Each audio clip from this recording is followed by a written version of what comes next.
really interesting because obviously I've changed the name of this podcast to Refuse to Fail, and that's because when I was looking at this, I can't remember. It's like you said with your proverb earlier. I randomly stumbled across this one day, and I can't remember where I found it or where I said it, and I don't want to Google it again and misquote somebody else in case it is different from. But so what I heard was everybody today wants to succeed, so wanting to succeed is not enough. You have to refuse to fail. Yeah. Which is right, and that sounds like your mentality, and it sounds like that's what happened when you really. So would you say that was your like almost refused to fail moment when you got to that 18-20 mark and you just really focused and went, if I'm going to do this, I'm going to do this properly. Like I'm not doing it just to take part. Yeah. And then like, how does that? Because that's a real personal. Like you can't have a coach tell you that, and it sort of sits there. That's a personal thing. It's like how did that? Whether it was over a week or a month, or it was even if it's just like a 30-minute, you were just having a hot shower one day and like you had end up having one of those showers where you think about how to solve the world. Like how was that moment for you when you had that refuse to fail moment and you just said, I'm really going to have this to go? And then like you said, within 2 years, you've gone from I'm swimming at the club, I'm doing well, but I'm just kind of going through the motions. And now it's like, now I'm at the Commonwealth Games competing. So I don't know, like, I always had the dream of like representing Scotland at something. I always wanted to win a medal at a major meet. Like that was a dream. And then, so our season, like the swimming season, you call it, starts like September to August. So like September of the season of the Commonwealth Games, that's when I was like, okay, like I went to my coach and I said, this is what I want to do. I want to be on that team. And then I don't think I ever really believed it. And then it was after Christmas in January, like I was dealing with like sports psychologists and things, and I would say to them like, they were like, oh, but what happened? Because you know what psychologists are, they want to prepare so that if you don't go, that how are you going to handle that? And I just said, that is not an option. Like for me, not going isn't an option. Like there isn't failure isn't a thing here. And I don't know how I came to that. I think it's because I set myself the ultimatum that I said, if I don't make Commonwealth Games, I'm going to stop swimming because it's getting to the point where there's no money in it. So I can't, warrant doing something that, like, at the end of the day, you need to pay your bills and you need to survive. Like, and I can't do swimming and do that. So I think I was like kind of setting that ultimatum that if I don't go, I'm going to stop. And in my heart, I really, really didn't want to stop. So I think that kind of pushed me on. But then, like, I don't know if you want me to go into the story about how I qualified to go. Yeah, absolutely. I'd love to hear it. So basically, they set the standards for qualifying for these meets, like British swimming and Scottish swimming, really hard, so that basically not many people are going to do it, so that they can then handpick who they want to go. So my event, the 50 fly, which was what I was trying to qualify for, was the only event that you needed to break a Scottish record to qualify in. So it was like they set the time quicker than anyone had ever been in Scottish history. So instantly I'm like, well, how, like, I'm already, like, that's a big obstacle. You have to be the best to ever do it to go. Yeah. Because I need, like, the time was 23:95 and no Scottish person had ever been under 24. So I was like, right, well, I'm going to have to do something special to do this. And then I ended up going 23:97. So I was 2/100ths off the time that I needed to go.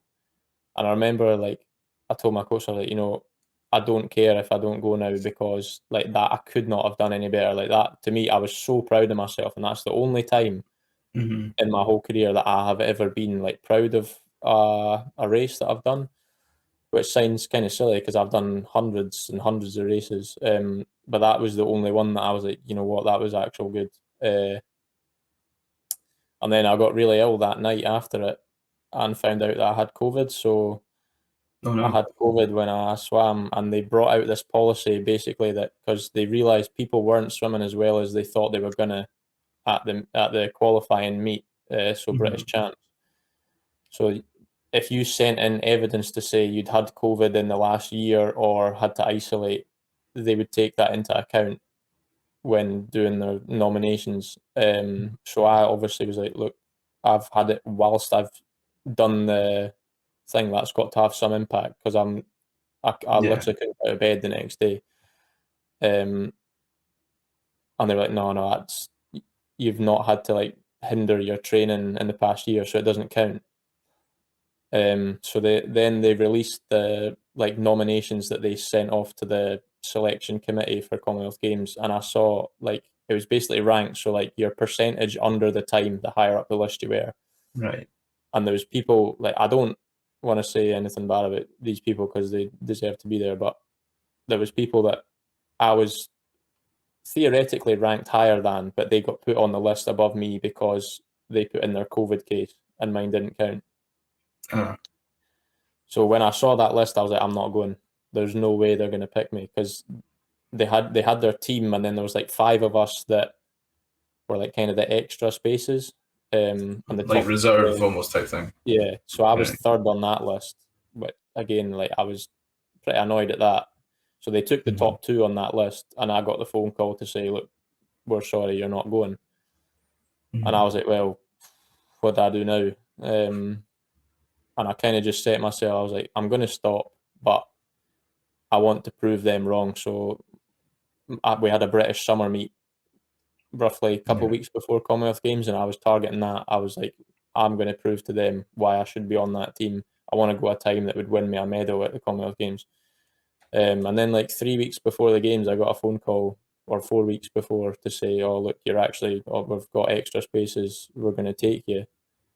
So that kind of like emotional roller coaster of being told no, like one of the worst feelings ever, realizing that your dream's just been crushed, to then go in, it was really quite surreal. And it was quite nice that a lot of the, like everyone on the swim team that went were like, they were all really annoyed that I wasn't on the team, because I broke a Scottish record and I didn't get to go. So I think they all thought it was like the other 3 on the list got to go as well. So it was almost, I don't know, like a bit of justice or something. I felt like, okay. So at that point, is there 8 of you going to the Commonwealth Games? No, there was not all of you going to swim. There was 22 going, so I think there was. So I meant just for like your event. So how many would be going to represent Scotland? Like, do you take only people that are going to compete, or do you take people as like reserve?